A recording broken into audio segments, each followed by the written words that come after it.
ধন্যবাদ উচ্চারণের সঠিক আছে। আজকের এই অভিনব আয়োজন অভিনব বলবো এই জন্যই যে এটা আসলে আমরা প্রধানত যে বিষয় নিয়ে কথা বলি এটা থেকে অবশ্যই অন্যরকম, এবং ইতিমধ্যেই তথ্য সম্প্রচার মন্ত্রণালয়ের পক্ষে সম্মানিত সুযোগ্য সচিব মহোদয় এসেছেন এবং ওনার অত্যন্ত দিক নির্দেশনামূলক এবং আশাব্যঞ্জক বক্তব্য রেখে গিয়েছেন। এরপরে তো আমার মন্ত্রণালয়ের পক্ষ থেকে খুব একটা বলার কিছু থাকে না, তবে আর আজকে যিনি যে আপার প্রেজেন্ট করলেন উনি আসলে পুরো বিষয়টাকে এত সুন্দর করে সমস্ত ছোটোখাটো বিষয়গুলোকে অন্তর্ভুক্ত করে যেভাবে বলেছেন, আমার ধারণা যে আজকে আপনারা যারা এই সেমিনারে অংশগ্রহণ করছেন তারা অত্যন্ত উজ্জীবিত এবং অনুপ্রাণিত হবেন। আর পাশাপাশি আমিও অত্যন্ত অনুপ্রাণিত এবং উজ্জীবিত।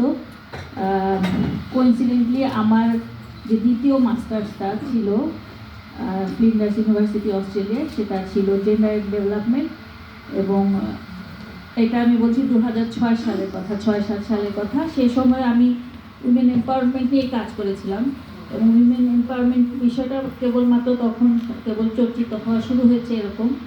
তো 20 বছর প্রায় অতিবাহিত হয়েছে। এখন আমি এসে দাঁড়িয়ে আসলে এটার অনেক অনেক অগ্রযাত্রাই দেখতে পাচ্ছি। অনেকগুলো ক্ষেত্রে নারীদের যে অগ্রযাত্রা সেটা সেই সময় ছিল না। আজকে আমরা যে চলচ্চিত্রে নারীদের একেবারে প্রত্যক্ষ অংশগ্রহণ অন্তর্ভুক্তিমূলক যে বিষয়টা আমরা নিয়ে আসছি, এই বিষয়টা তখন ছিল না, এবং এটা আসলে অনেক আশাব্যঞ্জক এবং অনুপ্রেরণার।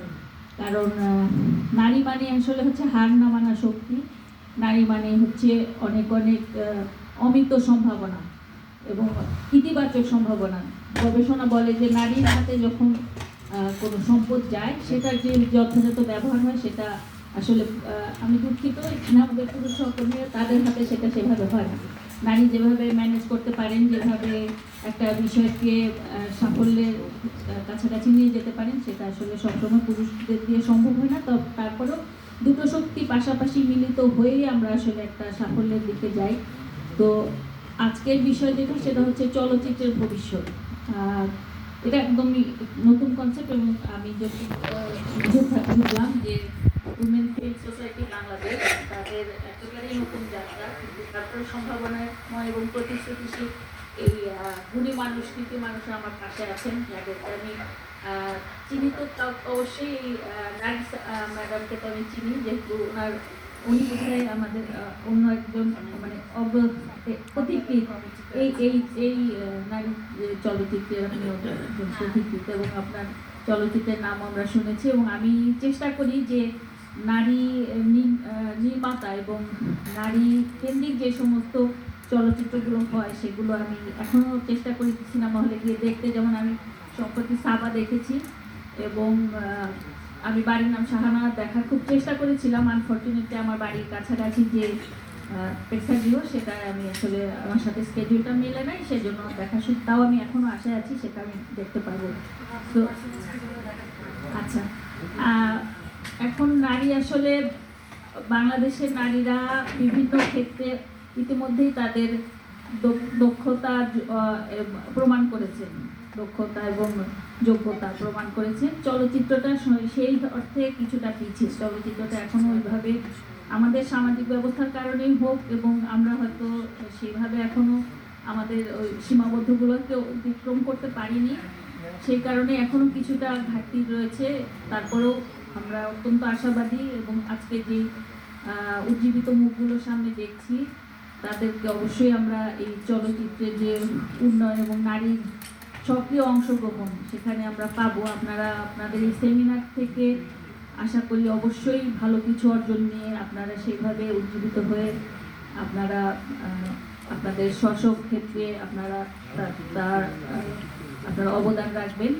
নারী আসলে আমরা এতদিন পর্যন্ত জানতাম যে চলচ্চিত্র বা এই মিডিয়ায় নারীকে উপস্থাপন করা হতো একভাবে, যে তাদের চরিত্রগুলো খুব স্টেরিওটাইপিক একই ধরনের ছিল, এবং তাদের তেমন কোনো আলাদা বক্তব্য বা আলাদা কিছু ছিল না, সবসময় একটা সহশক্তি হিসাবে কাজ করতে। কিন্তু এখন আমরা দেখি যে গল্পেও যেমন নারী কেন্দ্রীয় চরিত্র হিসেবে এসেছে, সেরকম একটা চলচ্চিত্র আসলে শুধুমাত্র পর্দায় আমরা যেটুকু দেখি সেটুকুই তো না, এর বাইরেও অনেক কিছু আছে। একটা নির্মাণের সাথে থেকে নিয়ে শুরু করে পোশাক নির্বাচন, মেকআপ, অন্যান্য যে কলাকুশলী এবং আরও যে কারিগরি বিষয়গুলো, সেই সবগুলোর সাথে নারী সম্পৃক্ত হতে পারে এবং হয়েছে এবং হয়ে আসছে, আরও ইনশাআল্লাহ ভবিষ্যতে হবে।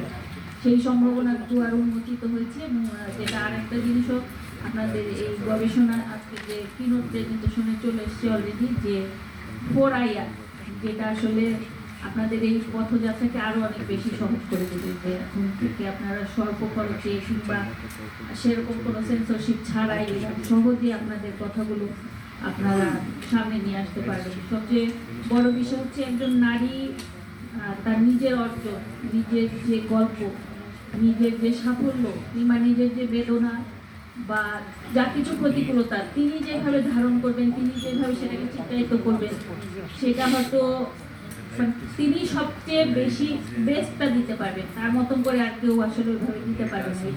এটা তার হাতেই আসলে সেটা যথাযথভাবে চিত্রায়িত হবে। ইতিমধ্যেই যেহেতু আমাদের এই বাংলাদেশ উইমেন ফিল্ম সোসাইটি বাংলাদেশের পথযাত্রা শুরু হয়েছে, আমরা অত্যন্ত আশাবাদী যে এটা আরও আমাদের অনেক বেশি অবদানমূলক এবং নারীর যে সক্রিয় অংশগ্রহণ, অংশীদারিত্বমূলক যে অংশগ্রহণ চলচ্চিত্রে, সেটা নিশ্চিত করবে।